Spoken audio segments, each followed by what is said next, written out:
Hello everyone, just a quick video today to talk about a bit of news that has come on Nintendo's investor relations page, and this is an update concerning the construction of what they are now calling the Technology Development Center. Now, we've heard about this before.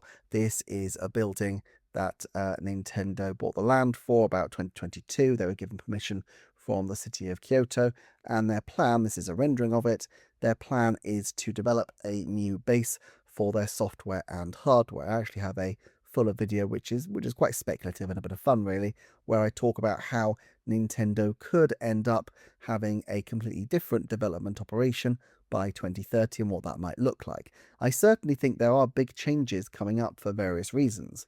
First of all, we know that Shinya Takahashi is, I think, around 63 at the moment, and while he is currently the director in charge of Nintendo's development operations, it is likely that he will be replaced in the next few years. We know that Yoshiaki Koizumi is the general manager of EPD, but he himself is in his late 50s, and so it's likely that there will be some kind of more dramatic generational shift over the next decade. In previous times when there's been a rejig, there seems to have been a more drastic change alongside big changes to location or personnel. So, for example, when Shinya Takahashi took over from Shigeru Miyamoto, this was shortly after the sad death of Satoru Iwata, and it was the case that he actually renamed the EPD. It used to be EAD, and it became EPD, and the groupings changed, although fundamentally the teams were broadly the same as they were before. So I think we could see a more substantial rejig, and of course it's been the case for a long time, but some of these numberings don't quite make sense anymore. We know that the old EPD1 and EPD2 appear to have fused into some kind of team which works with outside contractors. The old team that was behind Yoshio Sakamoto, EPD7, well, that seems to have sort of come back with the Rhythm Heaven group, but it's not clear that they exist as an independent group all the same. It seems, if anything, that they're under the control of EPD4, but it's all a bit mixed up these days. So the news from Nintendo isn't a massive update, to be perfectly honest. They just say the Technology Development Center will serve as a new research and development base for Nintendo's software and hardware. In addition to office space for developers, the facility will have the functions and infrastructure required for future research and development, including development servers, and Nintendo plans to continue investing in the center, so presumably continuing to invest after it has actually been launched in 2029, which is when they expect it to be ready. They say through the construction of the Technology Development Center and further investment in research and development, Nintendo will continue to create more reasons for consumers to choose Nintendo for unique, family-friendly entertainment, while striving to deliver Nintendo's unique and original entertainment to everyone around the world. Now, what you might notice here is they don't specifically talk in this last section about gaming. Yes, they talk about software and hardware earlier on, but I think this is part of a bigger pivot from Nintendo at this point. So if you go back to where they were around the launch of the Switch, they were really reliant on the Switch to do well, because fundamentally they'd reached the end of the line with their handheld set of systems, and their mobile initiative hadn't really succeeded, and so they were really in the situation where they had to put all of their chips on the success of the hardware software project that they had. And I don't think they want to be in that position again. I think we're going to see continual expansion, and we saw this in their last investor report, or their last investor report but one, where they talked about the 5 different pillars, things like having smartphone development, and things like entertainment such as theme parks, and of course merchandising and films, as well as games. The games, for a brief window right after the Switch 2 was launched, was put back as the absolute center of their project, because obviously if the Switch 2 had completely imploded out of the gate, it would have dragged pretty much everything down with it. But now that the Switch 2, if not an absolute roaring success by some people's standards, has nevertheless had a pretty solid start, and I think continue to have a pretty solid future, even if it's not quite as supersonically successful as the Nintendo Switch was during the height of 2020 and 2021. I think it will continue But I think the risk here is that if Nintendo don't get their ducks in a row for the future now, then by the time the Switch 2 reaches the end of its life, if they do have a rockier console transition, and the Switch concept is now nearly a decade old, so obviously you've got to set the timer on that, well, they're going to need to have a backup plan. And I think we've already started to see it. We saw Alamo. We saw, I know it's a bit weird, but we saw the talking flower toy. Nintendo will throw a lot of things at the wall. A lot of them will not stick at all. That is part of the process of innovation. But the fact that they have the capability to ramp up and to try lots of different things means eventually they're going to hit on something which is going to be new and different. And I think that's kind of what they're going with here.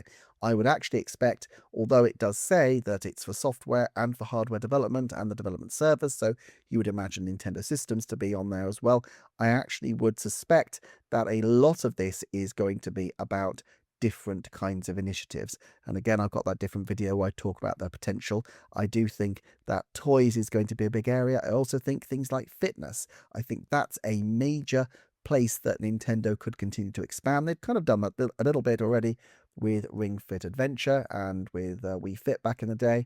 But, the fitness industry is huge, and it's something that Nintendo could very adequately gamify in their own unique way. So there are plenty of different avenues that they could take.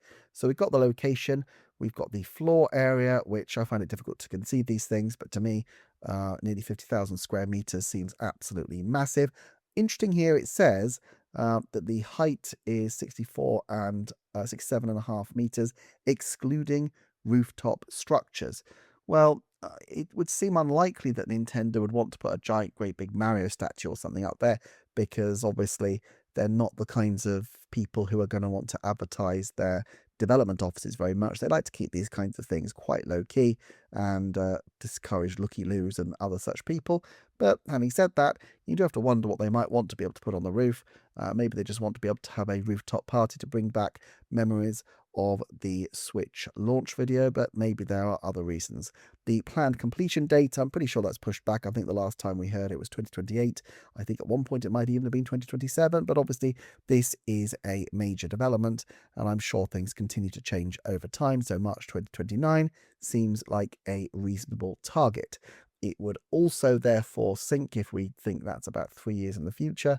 Well, by that point, I imagine that Shinya Takahashi will either be retired or be looking to retire. So I'm guessing we're probably about 2 years away from the announcement of a quite substantial rejig of their core operations.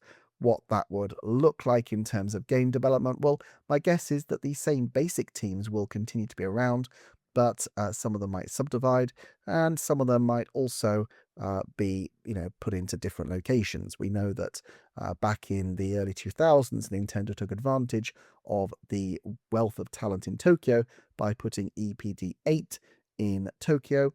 Well, if they've got a massive foundation of development talent in Kyoto, as they've always had, but now they have a massive building for it, they're still going to have other satellite studios like Intelligent Systems. It might then be the case that they start to think, okay, we've really got the Kyoto scene locked down. There is a natural limit to how much development talent they can have in a relatively small city by Japanese standards. Even though an important and historic one, both to Nintendo and to the country. And so they might then think, well, okay, do we now put a bit more of our development effort into building in other places? We know that they do have several arms in North America. They've got Shiver, they've got Retro, they've got Nintendo Software Technology, and they've got Next Level Games. And of course, they've got Singapore, and they've got NERD in France. But it's completely possible that there will be other developments besides this if Nintendo do have things going brought into plan over the next few years. But I don't think that this sort of heart of their project is necessarily going to be fully focused on gaming at this point. I think the capacity that they're developing for gaming will continue to increase, but I think it will probably reach a kind of natural limit in about 5 or 10 years' time, although we won't necessarily see the fruits of that for another decade. But ultimately, they're going to want to think, what else can we do? I don't know if it's toys. I don't know if it's exercise. I don't know if it's a completely different place for them to explore entirely, bearing in mind that Nintendo has also been associated with everything from taxis to photocopiers to love hotels. I don't think they're going to go that crazy this time, but fundamentally, they do need to experiment. And I think that is what this building is probably mostly focused on. At any rate, this was just a short video just to talk about this new announcement. It's not a massive new announcement, really. It's really just a case of them giving a required update to their investors of the new date, but they're kind of framing it, I think, in terms of the importance of the Technology Development Center to Nintendo, and they're giving it its actual full name. I think it's very interesting that it's a Technology Development Center rather than necessarily a game or even entertainment development center. And I think that just shows that Kyoto really is at the heart of their technology projects worldwide, even though they will have other centers elsewhere. I know that NERD in particular do a lot of technology work as well. At any rate, I'm going to leave this video here. Thank you so much for watching. Please do consider checking out the Patreon for more early, ad-free and exclusive content. But otherwise, thank you so much for watching, and I will look forward to seeing you next time for another Nintendo Forecast.